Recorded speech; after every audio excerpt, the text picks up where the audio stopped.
Shalom, selamat pagi jemaat yang dikasihi oleh Tuhan. Kita kembali bertemu dalam Salam Pagi. Bapak Ibu, mari kita melanjutkan pembacaan firman Tuhan yang ada di dalam Keluaran pasal yang ke-20. Keluaran pasal yang ke-20 ayat yang pertama sampai ayat yang ke-26. Demikian firman Tuhan. Lalu Allah mengucapkan segala firman ini. Akulah Tuhan Allahmu yang membawa engkau keluar dari tanah Mesir, dari tempat perbudakan. Jangan ada padamu Allah lain di hadapanku. Jangan membuat bagimu patung yang menyerupai apapun yang ada di langit di atas, atau yang ada di bumi di bawah, atau yang ada di dalam air di bawah bumi. Jangan sujud menyembah kepadanya atau beribadah kepadanya. Sebab aku, Tuhan Allahmu, adalah Allah yang cemburu, yang membalaskan kesalahan bapa kepada anak-anaknya, kepada keturunan yang ketiga dan keempat dari orang-orang yang membenci aku. Tetapi aku menunjukkan kasih setia kepada beribu-ribu orang, yaitu mereka yang mengasihi aku dan yang berpegang pada perintah-perintahku. Jangan menyebut nama Tuhan Allahmu dengan sembarangan, sebab Tuhan akan memandang bersalah orang yang menyebut namanya dengan sembarangan.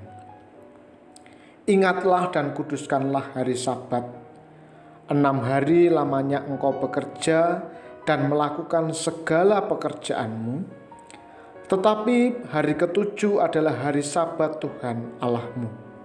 Maka jangan melakukan sesuatu pekerjaan, engkau atau anakmu laki-laki, atau anakmu perempuan, atau hambamu laki-laki, atau hambamu perempuan, atau hewanmu, atau orang asing yang di tempat kediamanmu. Sebab 6 hari lamanya Tuhan menjadikan langit dan bumi, laut dan segala isinya. Dan ia berhenti pada hari ke-7. Itulah sebabnya Tuhan memberkati hari Sabat dan menguduskannya. Hormatilah ayahmu dan ibumu, supaya lanjut umurmu di tanah yang diberikan Tuhan Allahmu kepadamu. Jangan membunuh, jangan berzinah, jangan mencuri, jangan mengucapkan saksi dusta tentang sesamamu. Jangan mengingini rumah sesamamu. Jangan mengingini istrinya, atau hambanya laki-laki, atau hambanya perempuan, atau lembunya, atau keledainya, atau apapun yang dipunyai sesamamu. Seluruh bangsa itu menyaksikan guruh mengguntur, kilat sambung menyambung, sangkakala berbunyi dan gunung berasap. Maka bangsa itu takut dan gemetar, dan mereka berdiri jauh-jauh. Mereka berkata kepada Musa, "Engkaulah berbicara dengan kami, maka kami akan mendengarkan. Tetapi janganlah Allah berbicara dengan kami, nanti kami mati." Tetapi Musa berkata kepada bangsa itu, "Janganlah takut, sebab Allah telah datang dengan maksud untuk mencoba kamu, dan dengan maksud supaya takut akan Dia ada padamu, agar kamu jangan berbuat dosa." Adapun bangsa itu berdiri jauh-jauh, tetapi Musa pergi mendekati embun yang kelam di mana Allah ada. Lalu berfirmanlah Tuhan kepada Musa, "Beginilah kau katakan kepada orang Israel, kamu sendiri telah menyaksikan bahwa aku berbicara dengan kamu dari langit. Janganlah kamu membuat di sampingku Allah perak, juga Allah emas, janganlah kamu buat bagimu. Kau buatlah bagiku mezbah dari tanah, dan persembahkanlah di atasnya korban bakaranmu dan korban keselamatanmu, kambing dombamu dan lembu sapimu. Pada setiap tempat yang kutentukan menjadi tempat peringatan bagi namaku, aku akan datang kepadamu dan memberkati engkau. Tetapi jika engkau membuat bagiku mezbah dari batu, maka jangan engkau mendirikannya dari batu pahat.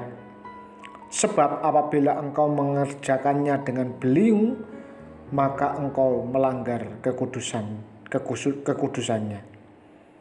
Juga jangan engkau naik tangga ke atas ke mezbahku, supaya auratmu jangan kelihatan di atasnya. Saudara yang terkasih di dalam nama Tuhan, 10 perintah Allah dimulai dengan fakta tindakan Allah dalam sejarah bangsa Israel. Allah telah membebaskan mereka dari perbudakan di Mesir. Dengan demikian, Ia atau Allah adalah pemilik sejati umatnya. Tuntutannya agar Israel hanya menyembah Dia adalah tindakan yang selayaknya. Perintah-perintah Allah ini meneguhkan kita kembali bahwa sebagai umat Allah, kita pun diajak agar kita hidup sesuai dengan ketetapan firman Allah. Maka dari itu, kita layak bertanya di dalam hati kita masing-masing tentunya, bagaimana saya bisa menaati perintah ini, dan bagaimana ketaatan saya mempengaruhi relasi saya dengan Allah yang telah menyelamatkan saya. Di sini kita tidak mencari perasaan suci yang legalitas, seakan kita hebat kalau mampu melaksanakan semuanya. Bukan itu. Namun sebaliknya, sebagaimana Allah melepaskan Israel terlebih dahulu dari perbudakan sebelum memberikan perintahnya, demikian juga Allah mengutus Yesus Kristus sebagai juru selamat dan Roh Kudus sebagai pendamping yang memampukan dan menuntun kita dalam menaati semuanya. Jadi kuncinya cuma satu. Ketika kita mau berkomitmen mentaati segala perintah Allah, maka kita harus tunduk pada kuasa Roh Kudus.